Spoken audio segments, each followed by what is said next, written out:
నీ గురించి మాట్లాడాలని నువ్వు కోరుకుంటున్నావా?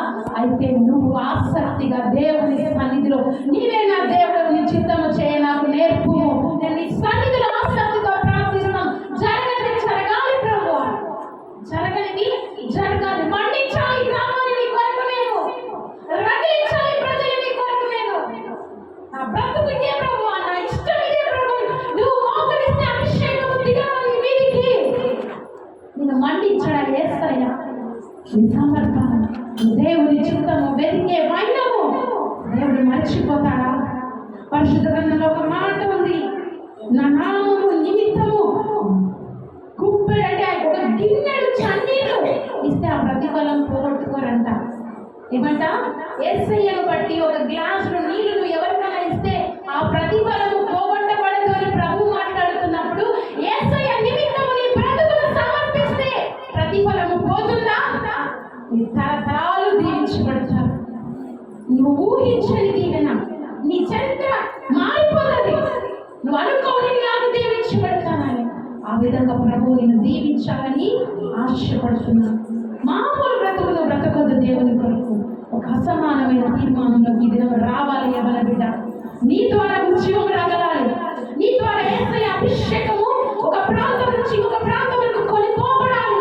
నీ ద్వారా ప్రార్థన శక్తి ఇక్కడ నుంచి శాఖోపశాఖలుగా అయితే దేవుని యొక్క కార్యాలు తెలియని ప్రజల చోటికి ప్రవహించాలి. అంటే చీకటి పొరల చేత నింపబడిన ప్రజలు ఆ చీకటి నుంచి విడిపించబడాలి.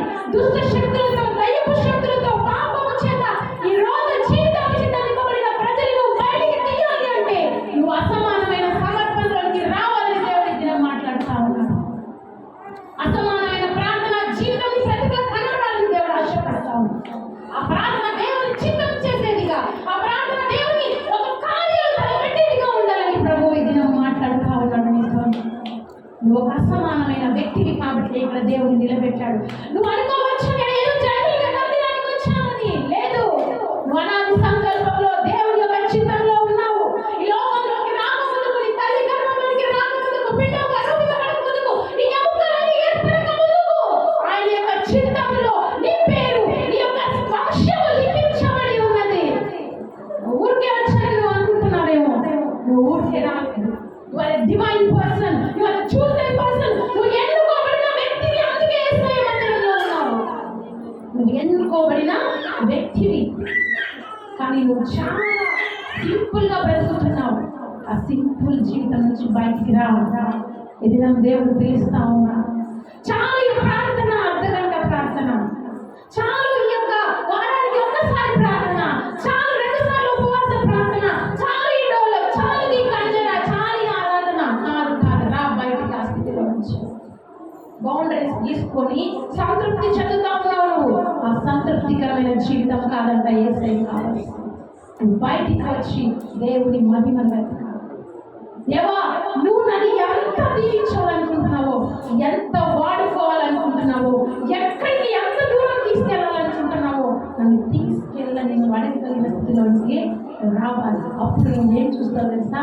దేవుని మహిమను చూస్తావు.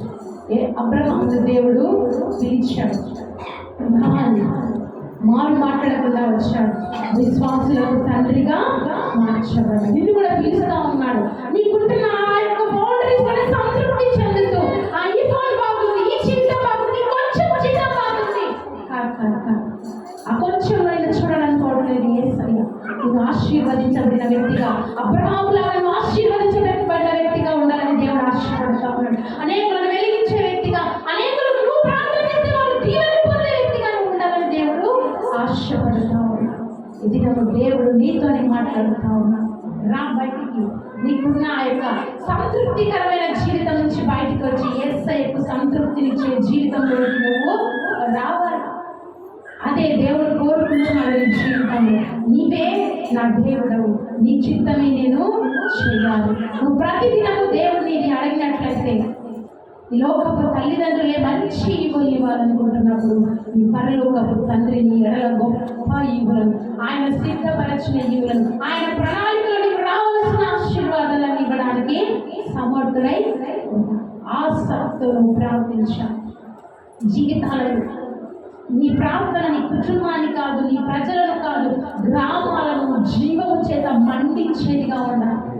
ఈ ప్రార్థన గ్రామాలని మండించేదిగా ఉండాలి. అటువంటి ఆసక్తితో కూడిన ప్రార్థన పనులు కావాలి. అది ఎవరి ద్వారా సాధ్యమవుతుంది తెలుసా? దేవుడు ఎదురు చూస్తున్నారు యవ్వనస్తుల ద్వారా.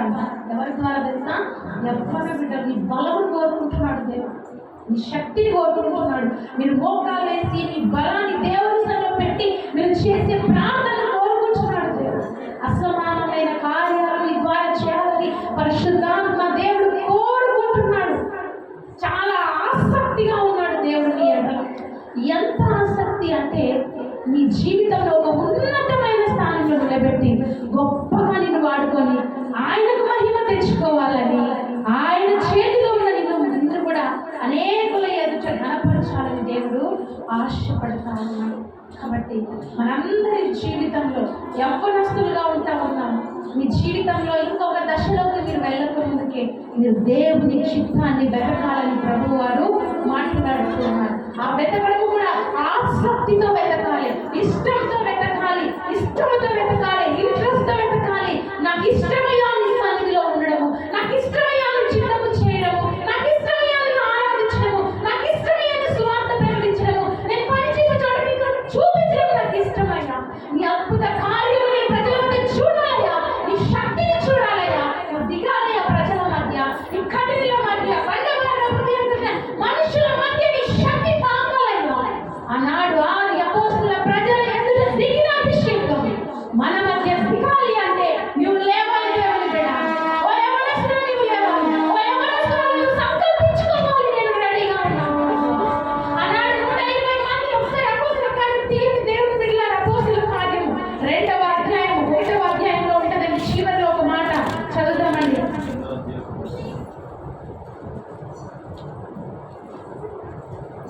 1వ అధ్యాయము 14వ వచనం చూడండి ఒకసారి. అపోస్తలుల కార్యము 1వ అధ్యాయము 14వ వచనం.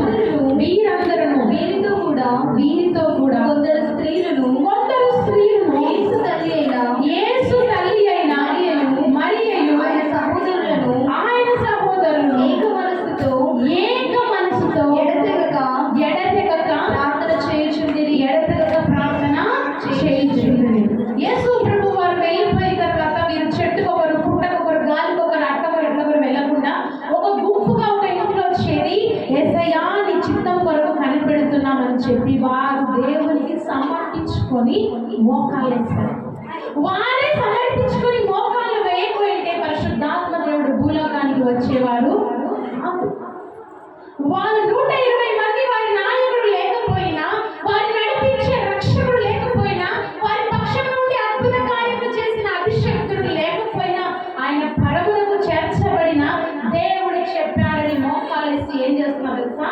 ప్రార్థన చేస్తా ఉన్నారు. 120 మంది ఎడతెగక 3 దినములు దేవుని సన్నిధిలో ప్రార్థిస్తా ఉంటే 2వ అధ్యాయం 1వ వచనంలో ఉంటుంది, పరిశుద్ధాత్మ దేవుడు బలంగా వారి మీద కుమ్మరించబడ్డాడు.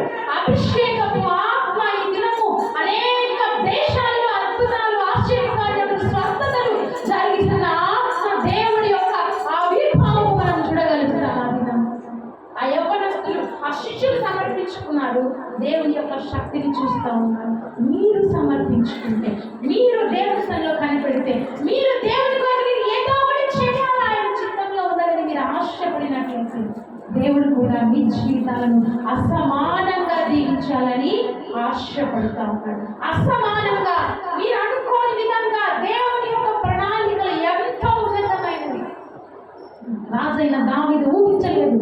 గొర్రెలు కాసుకునే వ్యక్తిని తీసుకెళ్ళి అడవిలో మంచుకు చలికి తీసుకునే వ్యక్తి, చదువురాని వ్యక్తి, 3 పూటల తిండి లేని వ్యక్తి, సరైన వస్త్రాలు లేని వ్యక్తి, ప్రతిరోజు స్నానం ఉండదు, అక్కడ నిద్ర ఉండదు, చలికి ఎండకు వానకు తడుస్తున్న వ్యక్తి దేవుని చిత్తాన్ని వెతకడంలో ఉన్న సత్యాన్ని గ్రహించి రాజుగా మారిన తర్వాత కూడా దేవుని అడుగుతాము, నీవే నా దేవుడవు, నీ చిత్తము చేయ నాకు.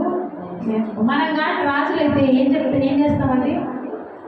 దేవా నీ చిత్తం చేయమని అడుగుతామా? నేను చేసిందే శాసనము, నేను మాట్లాడిందే ఆజ్ఞ అన్నట్టు మనం ఉంటాం. కానీ ఇక్కడ దావీదు దేవుని చిత్తంలో ఉన్న ఆ యొక్క అద్భుతమైన ఆశీర్వాదాన్ని గ్రహించాడు, అమలుపరిచాడు.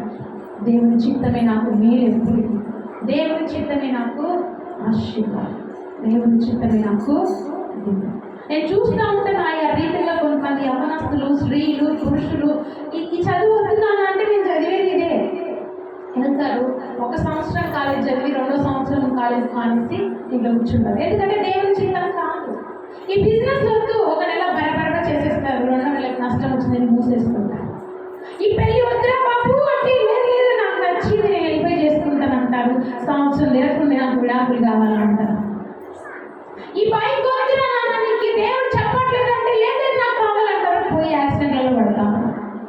దేవుని చిత్తం, అయ్యా నీకు ఇష్టమైతే నాకు, నేను ఇష్టపడుతున్నాను, నా ఇష్టం ఒకవేళ తప్పైతే క్షమించి నీ పరిపూర్ణ చిత్తంలో ఉన్న జాబ్ నాకు ఇవ్వు, నీ పరిపూర్ణ చిత్తంలో ఉన్న వ్యక్తి నాకు జీవిత భాగస్వామిగా ఇవ్వు, నీ పరిపూర్ణ చిత్తంలో ఉన్న సేవ నేను చేయాలి. చాలా మంది సేవ చేస్తూ ఉన్నప్పుడు స్టేజ్కి 4 మాటలు మాట్లాడి 4 పాటలు పాడి 4 ఆరాధన చేసేసి వెళ్ళిపోతే అదే సేవ కానే కాదు. ఒక్కొక్కరికి ఒక్కొక్క ప్రణాళిక ఉంటుంది సేవలో, ఒక్కొక్కరికి ఒక దర్శనం ఇస్తాడు దేవుడు, ఒక్కొక్కరి ఎడలోగా ఆయన యొక్క చిత్తం ఉంది. ఆ చిత్తం నడిచినప్పుడే ఆ సేవ ఫలిస్తుంది. ఆయన యొక్క చిత్తంలో పడినప్పుడే నువ్వు బలమైన సేవకుడిగా బయట కనబడతావు, ఆయన యొక్క కార్యాలు కూడా బలంగా చూడగలవు. ఎప్పుడైతే దేవుడి చిత్తానికి మనల్ని మనం అప్పగించుకుంటామో, సమర్పించుకుంటామో, వెతుకుతామో, ఆసక్తిగా వెంబడిస్తామో ఆయన చిత్తాన్ని, వాళ్ళు నిజంగా గనులైన వ్యక్తుల జాబితాలో ఉంటారు. ఎందుకంటే ఇప్పుడు నేను క్వశ్చన్ అడగగానే ఒక్కరు వాళ్ళ యొక్క ఇష్టాలు తెలియపరిచారు, కానీ ఒక్కరైనా దేవాన్ని చిత్తము చేయి నేర్పమని అడుగుతారా దేవుడు చూసికొచ్చు. అలా ఎవరైనా అడిగినారనుకోండి ఆయన కనిపిస్తే అట్లా వెళ్ళిపోతుంది. అబ్బా ఎన్ని అవసరాలు ఉన్నాయి, అప్పుడు బిడ్డకి బంగారం కావాలా, బైక్ కావాలా, ఇల్లు కావాలా, చదువు కావాలా, అబ్బాయి కావాలా, అమ్మాయి కావాలా, పెళ్లి కావాలా, అన్నీ కావాలా, అయినా అన్ని పక్కన పెట్టి ఈ చిత్తం చేయడం నేర్పాలి, నీకు ఇష్టకరంగా బ్రతకడం నేర్పాయా, నువ్వు ఇటు వెళ్ళమంటావా, నువ్వు నాతో మాట్లాడయ్యా, నువ్వు చెప్పింది చేయడమే నాకు ఇష్టమయ్యా అని ఎవరైతే ఆయన ఎదుట మోకాలి తమను తాము తగ్గించుకొని ఆసక్తిగా ప్రార్థిస్తే ఏలియాలాగా నువ్వు కూడా మేఘాలను ఆపగలవు. చప్పట్లు బట్టి దేవుని లాగా సూర్యచంద్రుల్ని కూడా మనము ఆపగలం వేస్తున్నాములో.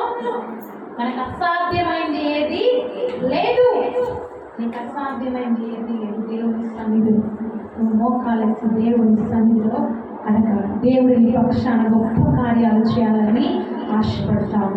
మోకరించి ప్రార్థించుకున్నాను. అయా నీవే నా దేవుడు, నీ చిత్తానుసారంగా నేను బ్రతకాలి, నీ చిత్తమే నా ఊపిరిగా మార్చాలి, నీ చిత్తంలో ఉన్న ఆలోచనలే నాకు దయచేయి, నీ చిత్తంలో ఉన్న ప్రతిదీ నా బ్రతుకులో జరగాలి, నా జీవితంలో జరగాలి. ఒకవేళ నువ్వు దేవునికి అయిష్టంగా ఏమైనా చేస్తుంటే పశ్చాత్తాపడు. ఈ 2024 జనవరి 26వ తారీఖున దేవుడు నేను బలంగా దీవించాలని, నీ ఇష్టాలన్నీ పక్కన పెట్టి నువ్వు నష్టపోతావు కాబట్టి వాటన్నిటినీ పక్కన పెట్టి నా ఇష్టం వెతుకు తమ్ముడు, నా ఇష్టం వెతుకు బిడ్డ, నేను నిన్ను ఆశీర్వదించాలని దేవుడు ఆశీర్వదిస్తాడు. కాబట్టి మోకరించి నువ్వు నష్టపోక ముందుకే, నీ బ్రతుకు చేజారిపోక ముందుకే, నీ జీవితం నష్టాల పాలు కాక ముందుకే అయ్యా నా బ్రతుకును నీ చిత్తంలో పెట్టండి, అయ్యా నీ చిత్తానుసారంగా నా బ్రతుకును తండ్రి ప్రభు రగిలించండి అని చెప్పేసి దేవుని సన్నిధిలో మనము అడుగుతాం. దేవుని సముఖంలో మనము అడుగుతాం. దేవుడు మన పక్షంగా కార్యాలు చేయడానికి సమర్థుడు, మన మధ్య కార్యాలు చేయడానికి శక్తిమంతుడు.